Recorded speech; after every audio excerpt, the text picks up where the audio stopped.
سب سے پہلی بات یہ ہے کہ قرآن مجید اللہ کا کلام ہے، اور قرآن مجید کو اسی طرح باقی کلاموں پر، باقی کتابوں پر فضیلت حاصل ہے جس طرح کہ اللہ کے کلام کو باقی کلاموں پر فضیلت حاصل ہے، اور جس طرح اللہ کو مخلوقات پر فضیلت حاصل ہے اسی طرح قرآن مجید فرقان حمید کو بھی باقی تمام کلاموں پر فضیلت حاصل ہے۔ اللہ نے قرآن کے آغاز ہی میں یہ بات سمجھائی کہ یہ قرآن ہے کیا، اور پھر پورے قرآن میں جو شروع میں بات سمجھائی اس کا خلاصہ بیان کیا، اس کو کور کیا، اس کے مضامین کو بیان کیا، یوں سمجھ اس کی تفصیل اور ڈیٹیل کو بیان کیا اللہ۔ تو پہلی بات یہ آئی، حروف مقطعات سے شروع کی اللہ نے یہ بات، الف لام میم۔ حروف مقطعات یہ حروف ہیں جو اکثر سورتوں کے شروع میں آئے ہیں، الف لام میم، حامیم، عین سین کاف، قاف، اس طرح کے جو بھی الفاظ آئے ہیں تو یہ حروف مقطعات کہلاتے ہیں۔ حروف مقطعات کا مطلب یہ ہے کہ یہ سورتوں کے کوڈ ورڈ ہیں، جس طرح کہ بہاؤدین زکریا یونیورسٹی، اتنا لمبا نام ہے تو ہم انگریزی میں اس کو مختصر کر دیا ہم نے BZU۔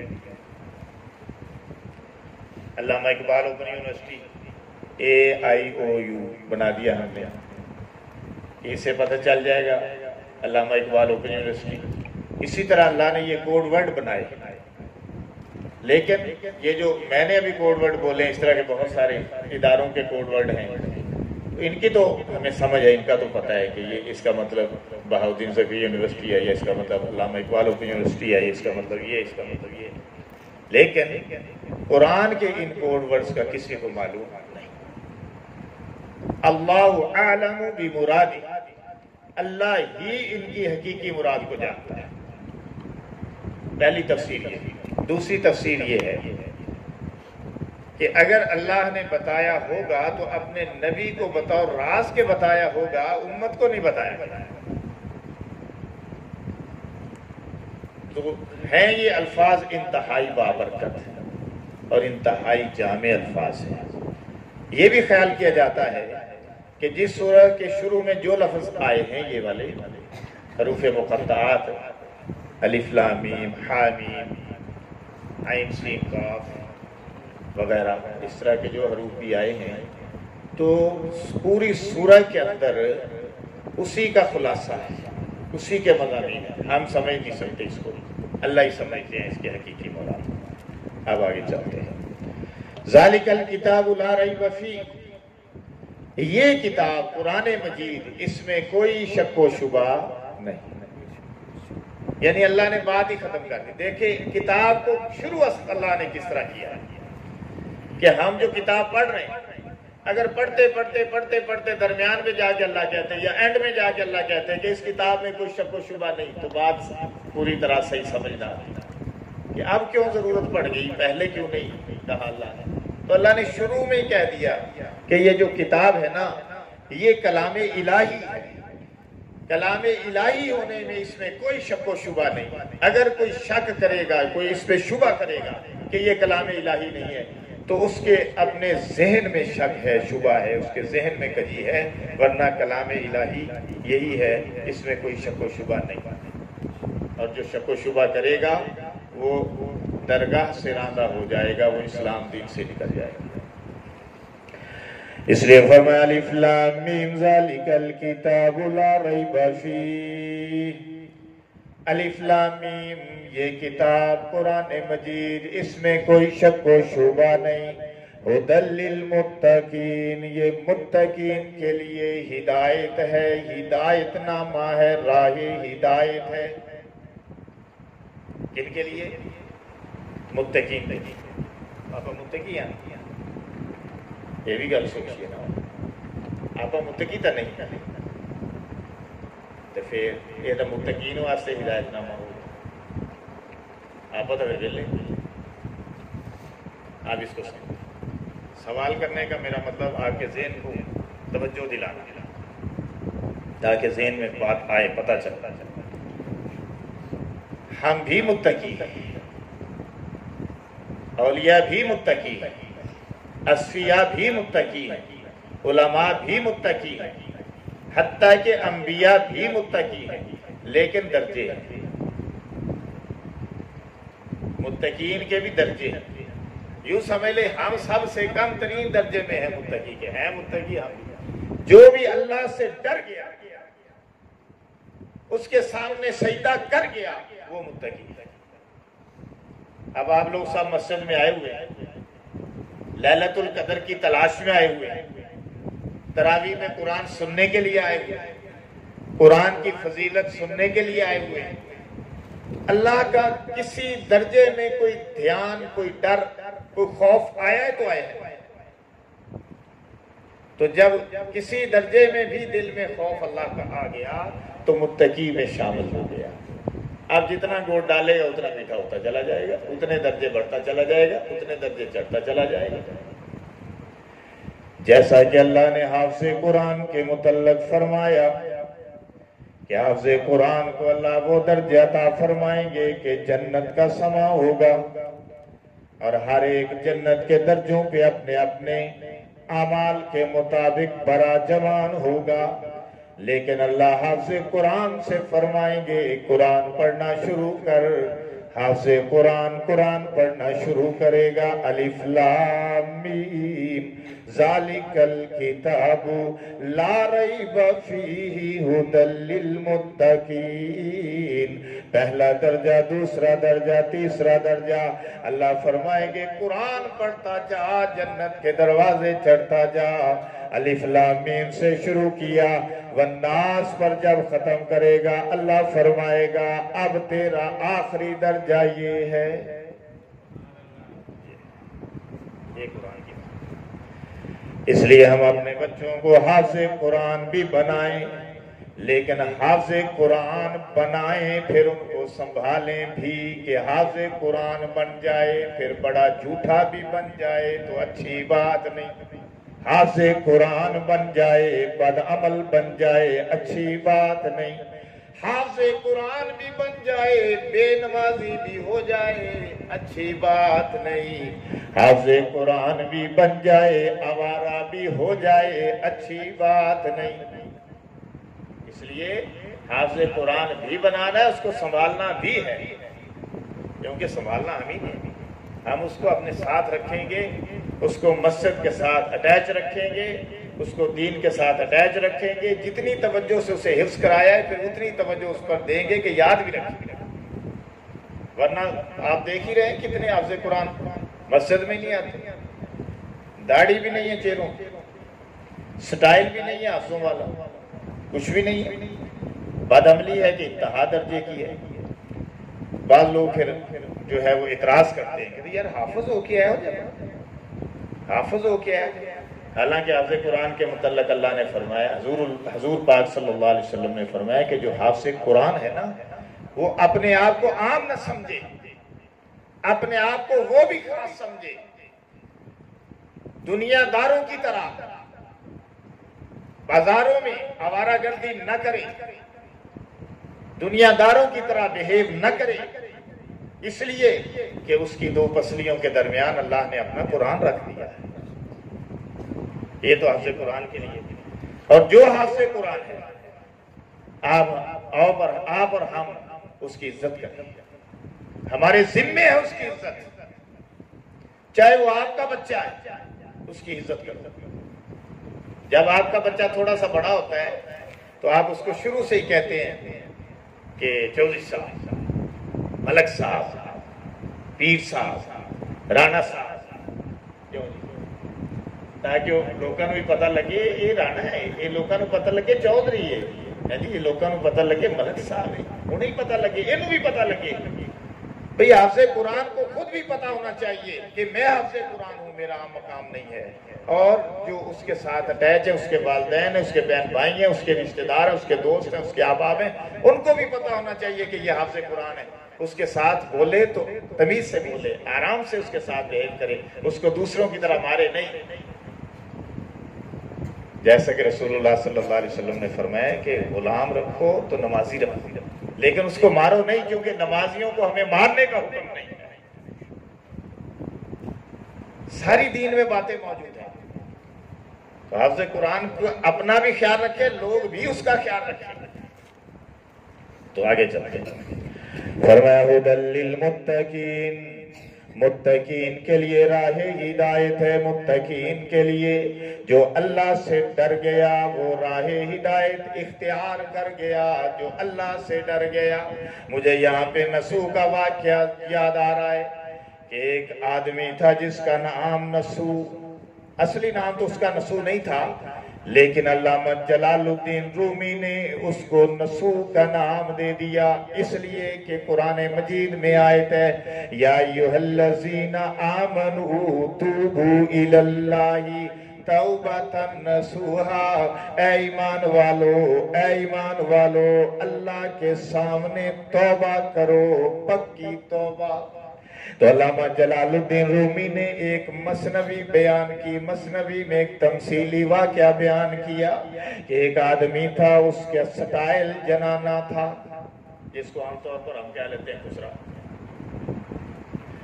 سٹائل اس کا جنانہ، اور اس سٹائل میں اس نے بڑا فائدہ حاصل کیا کہ جا کر بادشاہ کے محل میں نوکری کر لی اور زنان خانے میں داخل ہو گیا، عورتوں کے ساتھ مل کر عورتوں والے کام، یعنی کھانا پکانا، بسترے بچھانا، صفائی کرنا، جو کچھ بھی تھا ذمہ داریاں عورتوں کے ساتھ مل کر ذمہ داریاں نبھاتا رہا، لیکن اندر اندر سے اپنا کام بھی دکھاتا رہا۔ سمجھ گیا؟ اندر اندر سے اپنا کام بھی دکھاتا تھا، تو مرد جنانی بنا ہوا تھا۔ عرصہ دراز گزر گیا، کئی مرتبہ خیال آیا توبہ کروں، توبہ اللہ کے سامنے گر گڑایا، توبہ کی، لیکن پھر توبہ توڑ دی، پھر توبہ توڑ دی، کئی مرتبہ توبہ توڑی۔ آخر کار ایک دن وہ وقت آ گیا کہ بادشاہ کے محل کے اندر ایک بہت بیش بہا موتی، بڑا قیمتی موتی، ویری پریشیس موتی گم ہو گیا۔ لو جی ہون کام جڑا نا دوسرا ہو گیا۔ موتی جب گم ہوا تو جناب سب کو، مردوں کو ادھر لگا دیا، عورتوں کو ادھر لگا دیا، سب کی جناب تلاشیاں شروع ہو گئی، آواز آئی کہ سب کی تلاشی لی جائے گی، اور اگر موتی نہ نکلا تو پھر جامع تلاشی بھی لی جائے گی، پہلے مردوں کی جامع تلاشی ہوگی، پھر عورتوں کی جامع تلاشی ہوگی۔ اب اس کے کان کھڑے ہوئے کہ یہ کیا ہو گیا، اب جب جامع تلاشی ہوگی تو پھر میرا کیا ہوگا، میرا تو راز کھل جائے گا، اگر میرا راز کھل جائے گا تو بادشاہ پتہ نہیں کیسی سزا مجھے دے گا، موت کی سزا تو ہے ہی ہے اینڈ میں، لیکن اس سے پہلے پتہ نہیں کیسی سزا دے، مجھ سے برداشت ہو بھی کہ نہ ہو، کوڑے لگیں کہ میرے جسم کا گوشت نوچ لیا جائے، کہ مجھے ذرہ ذرہ مجھے ریزہ ریزہ کر دیا جائے، کہ مجھے ٹکڑے ٹکڑے کر دیا جائے، کہ مجھے جلا دیا جائے، کہ مجھے جو ہے وہ جلا وطن کر دیا جائے، کہ میرے بال مونڈ دیے جائیں، بدنامی الگ ہوگی، سزائیں الگ ہوں گی، جیل میں ڈال دیا جائے، ہو سکتا ہے کتوں کے سامنے ڈال دیا جائے۔ اس کو جب یہ خیال آتے تھے تو پریشانی اس کی بڑھتی ہی چلی جاتی تھی۔ علامہ جلال الدین رومی فرماتے ہیں وہ اس طرح کانپ رہا تھا جس طرح کے درخت پر زرد پتا کانپتا ہے۔ آخر اسے خیال آیا کہ اس درگاہ پر معافی مانگ لے جو کبھی جو بھی اس کے در پہ آتا ہے کبھی مایوس نہیں لوٹتا۔ سجدے کے اندر گر گیا، آنسو تھے کہ بے بہا جاری تھے، بس سجدے میں گرا ہوا ہے، کانپ رہا ہے اور آنسو جاری ہیں۔ اللہ میں بڑا گنہگار، میں بڑا سیاہ بدکار، میں بڑا بدکار، اللہ تو مجھے معاف فرما دے، اب تو مجھے معاف فرما دے، دوبارہ میں ایسے کام کے نزدیک بھی نہ جاؤں گا، ایک بار تو اللہ معاف فرما دے۔ میں نے کئی مرتبہ توبہ کی پھر توڑی، لیکن اللہ تیرے در کے سوا میں کسی اور کے در پہ جاؤں تو کہاں جاؤں، تیرا ہی تو در ہے، تیرا ہی تو گھر ہے، اللہ تجھی سے التجائیں، تجھی سے صدائیں، تجھی سے دعائیں، تجھی سے معافیاں مانگ رہا ہوں، تجھی سے استغفار کر رہا ہوں، اللہ تو ہی بخشنے والا بخشنہار ہے۔ اللہ آسی پاپی گناہگار کی دعا کو سن لے،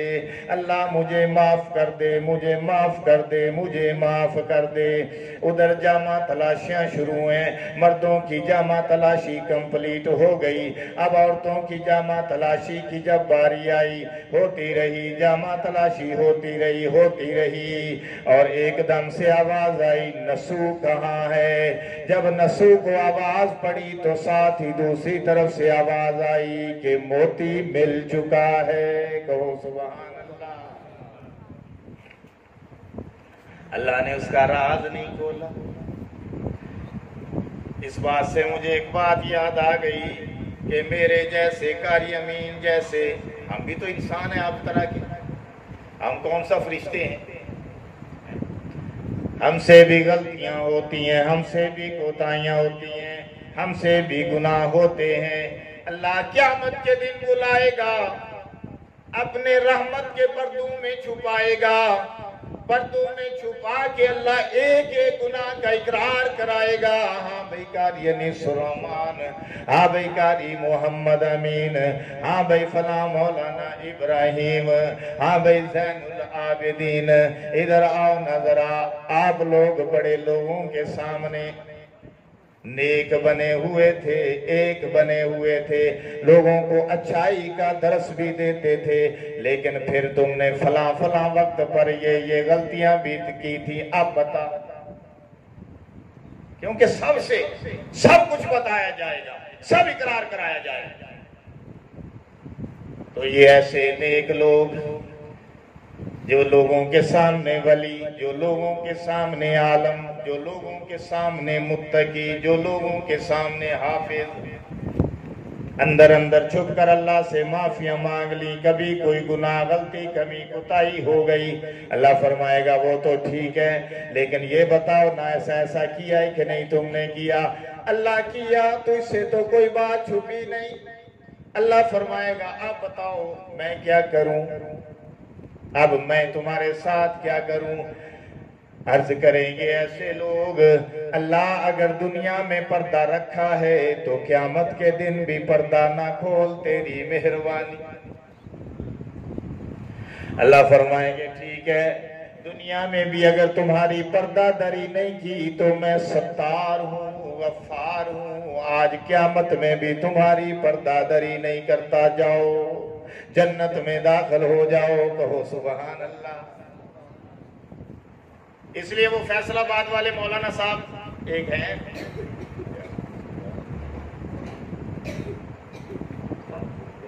شبیر احمد عثمانی، انہوں نے تقریر کی، کہنے لگے کہ لوگ عام طور پر کہتے ہیں اے مولوی جنت چ نہیں جانے، مولوی جنت چ نہیں جانے، وہ کہتے ہیں کان کھول کے سن لو، جے مولوی جنت چ نہیں جانے تے پھر تسی بھی نہیں جانا،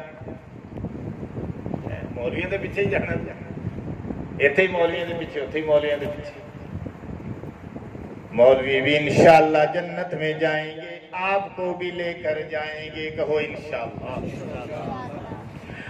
فرمایا ذالک الکتاب، ہاں وہ تھوڑا سا بتا کہ پھر وہ نسوح کہ اللہ نے توبہ کو قبول کر لیا، جب اس کی توبہ کو قبول کیا تو پھر یہ اس کی پکی توبہ تھی، یہ اس کی پکی توبہ تھی، پھر وہ جنگلوں میں نکل گیا، جنگلوں میں جا کر اللہ تعالیٰ نے اس کے لیے ایک بھینس بھیج دی، مختلف روایات ہیں، مختلف واقعات ہیں، تو بس وہ اس کو دودھ پلاتی تھی، اس کا دودھ پیتا تھا اور بس اللہ کی عبادت کرتا رہا، اور اسی طرح اس کی زندگی تمام ہوئی۔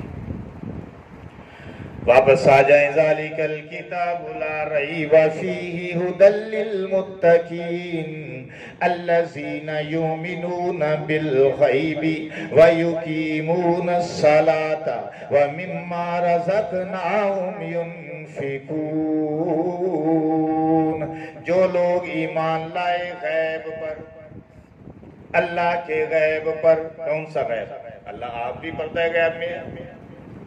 اب تو مصطفیٰ علیہ السلام بھی اپنے روزے میں ہمارے سامنے نہیں ہے موجود، وہ بھی اپنے روزے میں آرام فرما ہے۔ جنت بھی غیب میں، جہنم بھی غیب میں، خیر اور شر کی تقدیر بھی غیب کے اندر، لوح بھی ہمارے لیے غیب میں، کرسی بھی غیب میں، نیکسٹ آنے والا وقت جو ہے وہ بھی غیب کے اندر، یعنی غیبی امور پر ایمان لانا۔ آمنت باللہ وملائکتہ وکتبہ ورسلہ، ایمان لانا اللہ پر، کتابوں پر، رسولوں پر۔ والقدر خیرہ وشرہ من اللہ تعالی، خیر اور شر کی تقدیر پر کہ سب اللہ کی طرف سے ہے۔ والبعث بعد الموت، اور مرنے کے بعد دوبارہ اٹھائے جانے پر ایمان لانا، یہ سب ہمارے ایمانیات کا حصہ ہے۔ اللہ نے فرمایا الذین یؤمنون بالغیب، جو غیب پر ایمان لاتے ہیں۔ نمبر 1، یہ تو ایمان کی بات ہوگی، یہ ایمان بالغیب کی بات ہوگی کہ جو بھی اللہ نے قرآن میں، مصطفیٰ علیہ السلام نے فرمان میں، اپنے فرمان میں، حدیث میں جو کچھ ہمیں بتایا آنے والے زمانے کے لیے، قیامت کے متعلق، پہلے گزرے ہوئے وقتوں میں جو پچھلی کہانیاں تھیں، قصے تھے، جیسے حضرت یعقوب علیہ السلام کا قصہ، پیغمبروں کے قصے، سابقہ امتوں کے قصے، یہ سارے امور، ان سب پر ایمان۔ اب اس ایمان کے بعد پہلا نمبر کس چیز کا آیا؟ آپ سمجھ تو گئے ہوں گے۔ وَيُقِيمُونَ الصَّلَاةَ، وہ نماز قائم کرتے ہیں، نماز قائم کرتے ہیں۔ تو کلمہ پڑھ لینے کے بعد، ایمان لانے کے بعد، سب سے پہلا فریضہ جو ہمارے ذمے عائد ہوتا ہے وہ ہے نماز۔ نماز نماز اللہ نے قرآن کی پہلی سورہ، پہلے صفحے کے اندر ہی، پہلی آیتوں کے اندر ہی اس بات کو بیان کر دیا۔ وَيُقِيمُونَ الصَّلَاةَ، اور وہ نماز قائم کرتے ہیں، قائم کرتے ہیں، پڑھتے نہیں، قائم کرتے ہیں۔ پرویزیہ نے تو مسئلہ اور کر لیا، انہوں نے کہا قائم کرنا ہے، پڑھنا کوئی نہیں۔ اے مولوی تھا نمازاں پڑھ دینے، قائم نہیں کرنے۔ حالانکہ اللہ نے قرآن میں کسی مقام پر بھی پڑھنے کا نہیں کہا، قائم کرنے کا کہا۔ لیکن قائم کرنے کا کیا مطلب؟ کہ باقاعدہ 5 وقت کی نماز باقاعدہ پڑھنا، اصول اور ضوابط سے پڑھنا، اس طرح نماز کو اس طرح ادا کرنا کہ گویا کوئی چیز قائم کر دی گئی، سیدھے پاسے عقل نہیں نہ گئی، پٹھے پاسے ٹور گئی۔